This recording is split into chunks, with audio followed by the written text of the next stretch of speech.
ঘনিয়ে আসছে 2026 বিশ্বকাপের আসর। দিন যত যাচ্ছে ফ্যান্স ফলোয়ারদের উত্তেজনা ততই বাড়ছে এবং সবার মনে ঘুরপাক খাচ্ছে একটি প্রশ্ন। আর্জেন্টিনার ফরওয়ার্ড লাইন আপে এত অপশনের ভিড়ে লিওনেল স্কালোনি তার বেস্ট অপশন কোনগুলোকে রাখবেন?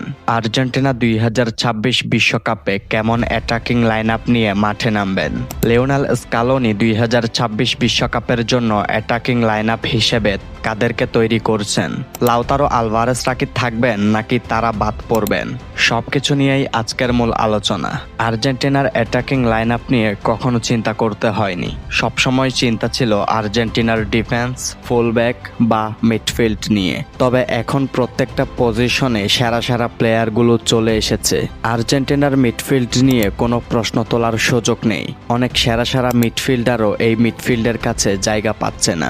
ডিফেন্সে থাকবেন 2022 বিশ্বকাপ জেতানো ক্রিস্টিয়ান রোমেরো ও নিকোলাস ওতামেন্ডি। তাদের সাথে অবশ্য আরো কয়েকটি নাম যুক্ত হয়েছে, লিওনার্দো বালের্দি, ফাকুন্দো মেদিনা। তবে নিকোলাস ওতামেন্ডি এবং ক্রিস্টিয়ান রোমেরোর পাশাপাশি যে কোনো একজন ইনজুরিতে পড়লে তাদেরকে যে কোনো সময় যে কোনো মুহূর্তেই রিপ্লেস করতে পারে লিসান্দ্রো মার্টিনেজ। এটি হতে পারে আর্জেন্টিনার জন্য অনেক বড় প্লাস পয়েন্ট। এবার আসি অ্যাটাকিং লাইন আপ নিয়ে। রাইট উইঙ্গে অবশ্য থাকবেন সর্বকালের সেরা প্লেয়ার লিওনেল মেসি। কারণ আর্জেন্টিনার প্রতিটা অ্যাটাক, প্রতিটা পাস তাকে দিয়েই শুরু হবে। একজন ম্যাচ কন্ট্রোলার হিসেবেও তাকে দেখা যেতে পারে। রাইট উইঙ্গার তো নিশ্চিত হলো।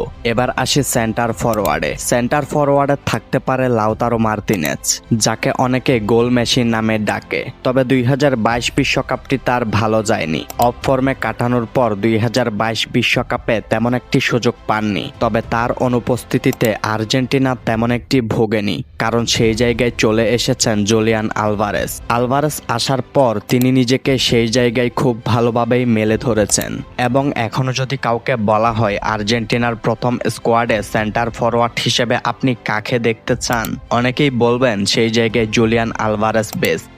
এবার আসি লেফট উইঙ্গে। আর্জেন্টিনার লেফট উইঙ্গে আহামরি বড় কোনো নাম নেই।